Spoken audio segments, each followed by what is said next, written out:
Hello and welcome everyone. It is time for Jim Comics Top Picks for New Comic Book Day this upcoming Wednesday, December 14th, 2022. It is December 10th today, Saturday. I'm getting this video out a little later than I would have liked to, but hey, better late than never. Hope you're all doing well, and as usual, you are all awesome.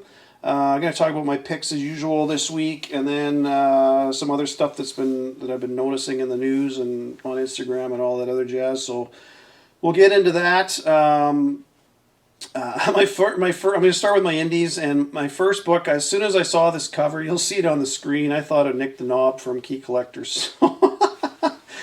I just laughed when I saw it. I don't know, for whatever reason, that just made me think of him. So, anyways, that's I don't know that I'm buying that one, but I just like the cover on that. And there's a few. There's a regular cover and a virgin cover and a bunch of. I think there's a black and white one too or something, but. Anyways, that was just, I laughed when I saw it. So one I am getting this week from Image is Ice Cream Man 33. And if you look at the cover, I'm getting cover A, which is kind of interesting because it almost looks like they're introducing a new protege for Ice Cream Man. So yeah, I don't know if that's the case or if the story's just revolving around this. Anyways, I'm buying that one for sure because I love Ice Cream Man, and if they're bringing in a new protege for Ice Cream Man, that's kind of cool. I'm doing that one, getting that one for sure. Recommend A for cover A on that one. There's a couple other covers, but I like A the best. DC, Batman Spawn one shot, McFarlane.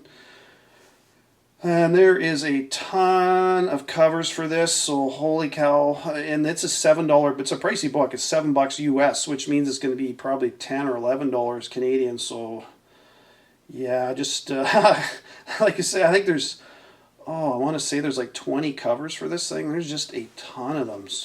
I don't know why they put so many out, but anyways, that's one I am going to get it though. I'm going to get cover A. These Batman, this is a third Batman Spawn crossover. They do these every 10 years or so. I don't know what I can't remember the first. I think the first one came out in the 90s, if I remember right. My memory could be off. I didn't write it down, but I'm gonna get that one. I like McFarlane, and at some point McFarlane's not going to be making comic books anymore. It'll be a while from now, but I like that one. From Marvel, got Crypt of Shadows #1, the second print. You see it in the background there on the right. It's going to be the exact same cover, just have snow kind of falling down in the background and everything. So that is one I recommend because it's got Bloodline on the cover. That is her first cover appearance. And as you all know, the Free Comic Book Day, the Avengers, X-Men, Eternals had her first full appearance in it. Definitely worth getting that though. At some point she will be showing up, so hang on to that one.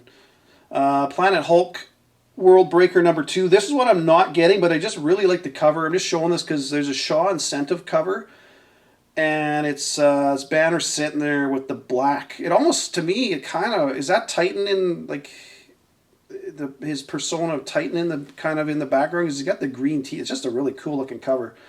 I really like that one, so I'm kind of thinking that maybe Titan, maybe not. I don't know, but I like it. So. If I did find that for a good price, I will buy it, but I just don't know. Nowadays, it seems like any incentive covers are jacked way up in price. Ultimate Comics, Spider-Man #1 facsimile is out. If you can't afford the first print of that, or if you just don't want to drop that money, which is me at the moment, I have his first full appearance in Ultimate Fallout 4, but I don't have that book, the first print of that, so I'm going to pick this one up. I do like the facsimiles, because then I can, like I've mentioned before, then I can put them up on a shelf, and I'm not worried about a high-value book getting degraded from UV light and everything, because the colors will fade over time on the covers, and that does affect the value of the book, so just be careful. And that's why these facsimiles are so nice, because I know I have the book in my collection, or if a lot of them that I have in my collection, having them facsimiles up there is just kind of cool. And that's it for Marvel. Last one, this one's from Legends Comic Publishing, Bone Check #1. I don't even know if my shop's bringing this in. It looks kind of like a cool story. I messaged the creator whose name I forgot to write down, damn it. Anyway, sorry about that. Cameron, I think it's Cameron Johnson, if I remember right.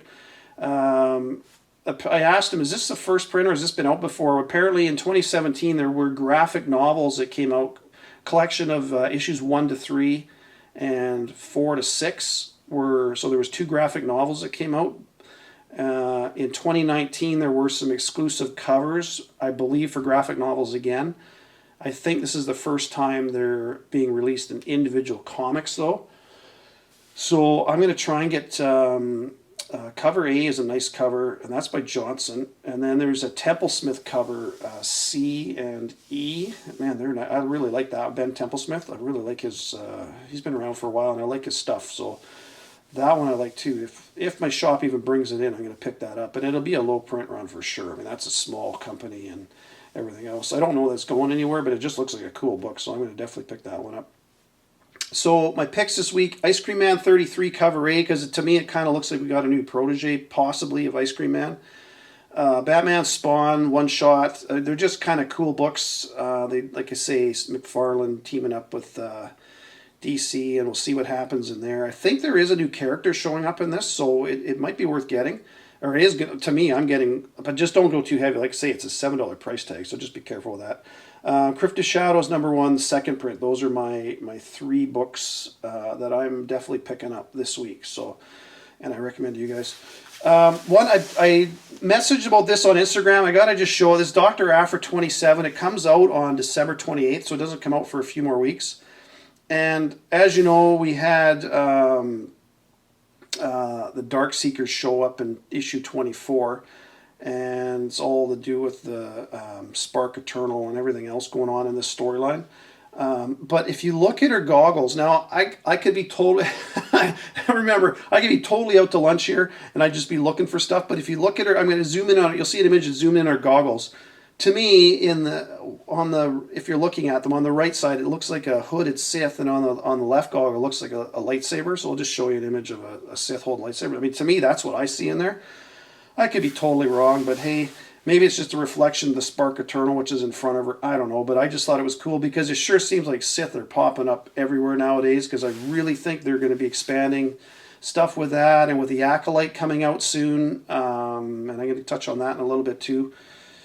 Yeah, anyways, that's one I've got pre-ordered, Dr. Afra 27, like I say, that's December 28th. So I have no idea. I don't have any preview images of inside the book. I'm just going by what's off the cover, and I'm buying it just based on that. So you spend your own money how you want to. Star Wars High Republic, The Blade #2, 1 for $25. This book is kind of heating up a little bit. It is the first cover appearance of the Blade's sister, Barash Sylvain. She does make an appearance in issue 1, but on the 1 for $25 for issue 2, that is her first cover appearance. So that looks like a good book to get if you can get it for a decent price. Don't overpay for it though, because a lot of times after these things come out, the prices drop and everything else. So if you can get it for a good price, it might be one you want to get. And talking about the Acolyte earlier, this week a bunch of set photos leaked. There's a whole bunch of different characters that images were leaked of. The one that everybody seems to be focusing on is it looks like a Wookiee Jedi. And to me, there's 3 possibilities, and I have to give a shout out to Drunk Wookiee because I messaged him today. Man, if you're not, I gotta say, if you're not following him on Instagram or going to his website and reading his stuff, if you're a Star Wars fan, you really need to, because he's on top of it. I know my Star Wars, but he really knows his Star Wars. So, anyways, the big one that everybody's kind of specking on is Burryaga Agaberry. So he made he made a cameo in Star Wars High Republic #1. I'm going to put an image up on the screen. This is from Drunk Wookiee. It's from his site, and it points to the characters. Just a cameo, brief cameo on one panel. I think it was page 21. I'm trying to remember this off the top of my head. But anyways, it does make a cameo in there. And then first full appearance is in Life Day, which I've got somewhere in a box, but I can't find it. So I'm just going to put an image up on the screen. So that's those two. I mean, obviously, Star Wars High Republic #1. I'm sure most of you have that. If you don't, I don't know what to tell you, because that was a big book. Anyways, that Life Day, I don't think that was a huge print run on that, and yeah, I got a couple of those. Like I say, they're somewhere in a box, but I can't find them. So that's the one. If it turns out to be Burryaga, those are the full appearance Life Day, probably the one everybody hunting after. But I've got some other ideas. If that, because at this point we really have no idea who it is. It's all specking on this. We also had Master Arkoff make a full appearance in this Star Wars High Republic Edge of Balance that came out in 2021. So, you know, who knows? But that's a manga style magazine, but it doesn't matter. It's still it's all canon, and I don't know. I don't know who it is, but anyways, there you go.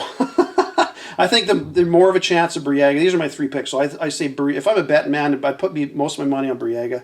I would also put some money on Arkoff. The third one, and this is credit for this one goes to Drunk Wookie. He said Plo Koon's master Tavaka. He first appeared as Star Wars number 36. This is from 1998, Dark Horse. So if by chance it's him, who knows? I'm 99.9% sure my next comment is not who it's going to be, but this is just who personally I would love to see it be. This would be this would be awesome. Being that the show's called The Acolyte, it would be really cool if the Wookiee became a Sith, which again, I do not think in any way, shape, or form is going to happen. But man, would I love to see that happen. We did have Chrysanthemum as a bounty hunter, so who knows, right? Lucas said years ago that would never happen, but he's technically not in charge of it all and everything else. Like I say, the Sith, they're really making a push with the Sith in Disney with Star Wars and that. So I'm going to put an image on. This is from Deviant Art. And I have to give credit that I think the artist is David Paul Montroy, so it's just an awesome, can you imagine that showing up in a movie or a show? That character, holy crap, that would just be awesome. And it was funny. I was reading a thread where somebody commented. They just said, "If I saw that coming, I'd just shit myself and accept death." But it's so cool. He's got all the lightsabers hanging off his belt from the Jedi and stuff he's killed, and just walking around with a leg as he's eating it. Man, I would love to see that. If that, I don't think it's going to happen. Like I say, my bet is it's going to be Briega, and his first cover appearance. By the way, I love this Halcyon Legacy #1, and it's an EM Gist cover. That's not his first cover appearance, though. He first appeared on Star Wars High Republic Adventures #11. There was a 1 for 10 Lou variant. I'll put an image of that on the screen. That is Briega's first cover appearance, so if that's something you're looking for or you have, hang on to it. I want to talk about DC for a minute. I talked about a few videos ago, probably at least a month ago, back when it was announced that Gunn and Safran were taking over, and they're basically going to reevaluate everything that DC's been doing. And it's funny because this week Hollywood Reporter came out and talked about how Wonder Woman 3 is not moving forward, Man of Steel 2 shut down, Aquaman, after this Aquaman 2, Jason Momoa, it doesn't sound like he'll be back as Aquaman. But the interesting thing is, it sounds like, the rumor is that Jason Momoa is going to take on the role of Lobo, and Gunn really wants to bring Lobo into the DCU, which would be just awesome. Now, from what I understand, it's a movie. Who knows? But Momoa would be the perfect guy to play Lobo, and that's kind of right. I mean, you know, after Game of Thrones and his what's that show on Apple? I mean, that to me, Lobo he's a perfect guy for Lobo. So that is, you know, Omega Men 3. I've got that book. I have to put an image on the screen. That book's been getting a bit of heat the last little while because I think a lot of people have, you know, started cluing into that. Holy crap, that'd be a good. And realistically, considering that Logo, if he does show up right now, that book in Canadian dollars is around $100, which is kind of 75 US range. It's fairly reasonable. It hasn't really jumped that much. Of course, obviously, if it gets announced, it'll go crazy. But another one you really want to think about is Teen Titans 20, which is first full appearance of his daughter, Crush. And there's a 1 for 25 for that. If you remember that, you'll see an image of that on the screen. I've got these. I can't find them somewhere there. Pretty sure they're in storage because I couldn't find them. I was looking this morning.